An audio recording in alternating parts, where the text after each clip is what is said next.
Se você tem acompanhado a internet, você tem visto ou ouvido falar de uma possível crise imobiliária que está acontecendo na China. E eu quero falar um pouquinho nesse vídeo, tanto detalhar o que é, tanto detalhar alguns impactos que pode trazer aqui para o Brasil, e é a minha opinião de alguém que morou na China por 12 anos. Eu vou dizer que é claro que é a minha opinião pessoal, mas eu tenho muito mais conhecimento que apenas análises superficiais ou até análises densas macroeconômicas, porque eu consigo entender muitas das coisas que estão acontecendo, eu consigo entender o porquê elas estão acontecendo. De uma maneira resumida, a Evergrande é uma das maiores construtoras da China. Ela até ficou famosa na época que ela patrocinou o time de futebol, o Guangzhou Evergrande. Foi alguns jogadores do Barcelona, né? Eu não acompanho muito futebol, mas eu lembro quando estava lá, o pessoal era, maluco pelas pessoas que estavam no Guangzhou. Eu levava os brasileiros até para eles assistirem lá os jogos perto, teriam camisa. Ficou super famoso, né? Aí começou a cair, como um castelo feito de cartas de baralho, começou a desmoronar parte a parte. Então começou a perder o time de futebol, começou a ter problemas de pagamento dos empréstimos que essas construtoras pegam no banco. Porque é importante entender que uma construtora, na maioria das vezes, eu diria praticamente em todas as vezes, ela não tem capital suficiente para construir tudo que ela está construindo, né? Para quem trabalha com construção, ou constrói e vende, ou prestação de serviço, sabe que as empresas pegam um recurso financeiro no banco, com esse recurso ela faz a obra, compra o terreno, vai levantando em si os prédios ou o que vai ser alugado ou vendido. Conforme isso vai acontecendo, as pessoas entendem e confiam naquela construtora, na decisão da escolha, começam a comprar ali os imóveis antes de eles serem lançados, porque vai ser mais barato, né? Tem gente que compra na planta e vende quando lança, por exemplo. As pessoas compram porque acreditam nesse crescimento. Chega na hora do lançamento, ou eu vendo ou deixo para alugar. Esse é o princípio. O que estava acontecendo muito com a Evergrande, e não só com a Evergrande em si, mas com todas as construtoras, é que os imóveis não estão vendendo. Os chineses, por medo em si de controle do governo, por medo de que, quer ver um exemplo, no mercado acionário, né, comprar ações assim, algumas vezes o governo bloqueia manualmente e forçadamente a proibição de venda. Então, se você está vendo que uma coisa está caindo muito de preço e você quer vender tudo para liquidar, o governo bloqueia e não deixa mais ninguém vender. Então, as pessoas, os próprios chineses, eles desconfiam um pouco disso, né? Então, partindo desse princípio, em que as pessoas desconfiam do que o governo faz, um imóvel ele parece ser assim o mais confiável possível, em que você vai imobilizar o seu dinheiro e não teria como ninguém pegar. Então, quando você pega os chineses em si, quando começam a ganhar dinheiro, todos têm o sonho da casa própria, é claro, como aqui nós no Brasil. E depois disso eles compram muitas casas, quem tem muito dinheiro compra muito imóvel para alugar, para construir patrimônio. É o investimento favorito dos chineses. Então, se esse é o investimento favorito, todos os chineses querem comprar, quando lançava alguma coisa boa de uma empresa conceituada como a Evergrande ou alguma outra, as pessoas compravam. O que está acontecendo é que os preços em geral na China dos imóveis pararam de subir conforme a projeção. Já tinha um grande rumor que tinha uma bolha. Desde que eu cheguei lá em 2009, falam que vai estourar a bolha, vai estourar, porque não pode subir tantos os preços, e o preço não parava de subir. Tanto é que quando eu cheguei na China, eu tinha um imóvel e passou 2 anos, tinha 50% de valoração, né? Então, onde que existe isso, né? Um crescimento de 50% no preço de um imóvel em 2 anos. Só se você der muita sorte. Claro que existem contra-exemplos, mas não foi só o meu. Foi a cidade inteira e teve outros que foram 70%.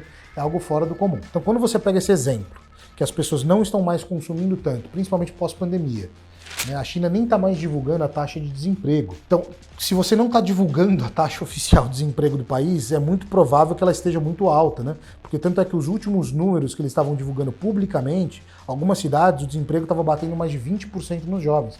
20% de gente desempregada é muita coisa. E se eles colocaram esse número, talvez seja mais de 25, 30. Então imagina quase 1/3 da população sem emprego. Então isso significa o quê? Que as pessoas podem atrasar as parcelas, podem deixar de alugar um imóvel, e com isso, se não tem tanta procura, começa a ter excesso de imóveis, ninguém vende, todo mundo quer abaixar um pouco o preço para vender, né? Uma hora você precisa de capital, porque você já está construindo outras obras em outros lugares que você precisa de dinheiro daquilo para, né? É um ciclo eterno. Então existe sim, e isso não é especulação, isso está acontecendo, está tendo um grande problema, né, na parte imobiliária na China, está gerando a desconfiança em si dos chineses sobre esse mercado, e inclusive é tão grande que afeta outras coisas, até aqui no Brasil. Quer ver um exemplo do que foi afetado?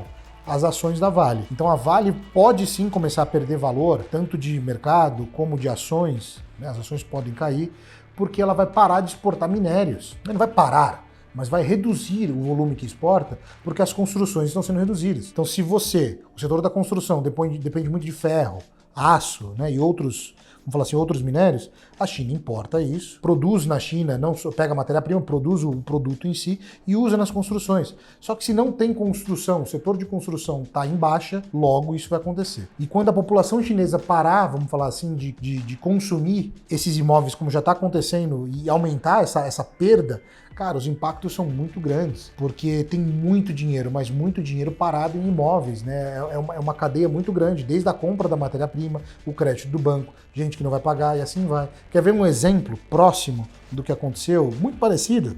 Em 2009, nos Estados Unidos, a crise do subprime, em que as pessoas começaram a emprestar muito dinheiro para os americanos que não conseguiam pagar as casas. É um cenário parecido no aspecto em que existe alto índice de desemprego, os chineses não conseguem pagar as casas, logo, se não pagam, vão ter mais casas para serem vendidas, mas não tem gente para comprar essas casas, e aí o mercado está parado e, né, começa a dar essa crise, é muito sério isso. Então o Xi Jinping, o governo, eles estão tentando buscar algumas alternativas, já fizeram algumas mudanças, mas é tudo muito assim, chover no molhado, é um pinguinho só. Eles vão ter que anunciar um super pacote econômico, mas assim, um super mega pacote, para conseguir sustentar essas perdas que o mercado imobiliário pode causar. Porque se a China quebra, apesar de parecer bom, eu sou anti-China, eles não sei o quê, é bom para os Estados Unidos, é bom para a gente. Cara, se a China quebra, toda a produção do mundo tá lá. Só para você ter uma ideia dos produtos que a gente exporta, o primeiro é soja, depois é o milho, mas o terceiro é minério de ferro. E a China é o nosso maior cliente. Se a gente for falar um pouquinho de número, são mais de 12,4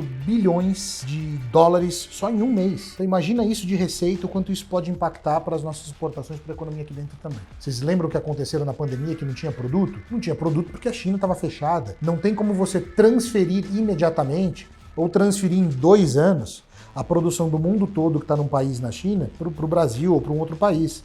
Então vamos comprar de outro país que somos parceiros, vamos comprar dos Estados Unidos. Cara, imagina se importar tudo dos Estados Unidos, o preço que vai custar. Então esse impacto econômico seria trazido imediatamente para o Brasil. Essa é uma crise extremamente complexa, tem muitos e muitos fatores. Eu sei que ela está acontecendo pelas pessoas que eu conheço e pelas notícias que eu vejo na própria mídia chinesa em chinês.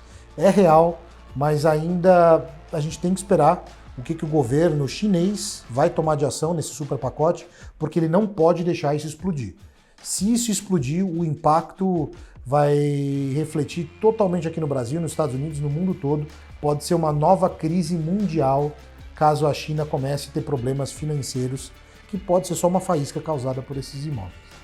Então, para concluir, você conseguia ter essa visão que o impacto que for acontecer lá pode chegar aqui na gente no Brasil? O que você acha? Vai ser uma nova bolha? Vai ser uma nova crise? Ou não? São só pequenas lombadas numa estrada longa e daqui ano que vem, 1 ano, a gente nem vai lembrar que isso aconteceu. Deixe sua opinião aqui. Até o próximo vídeo.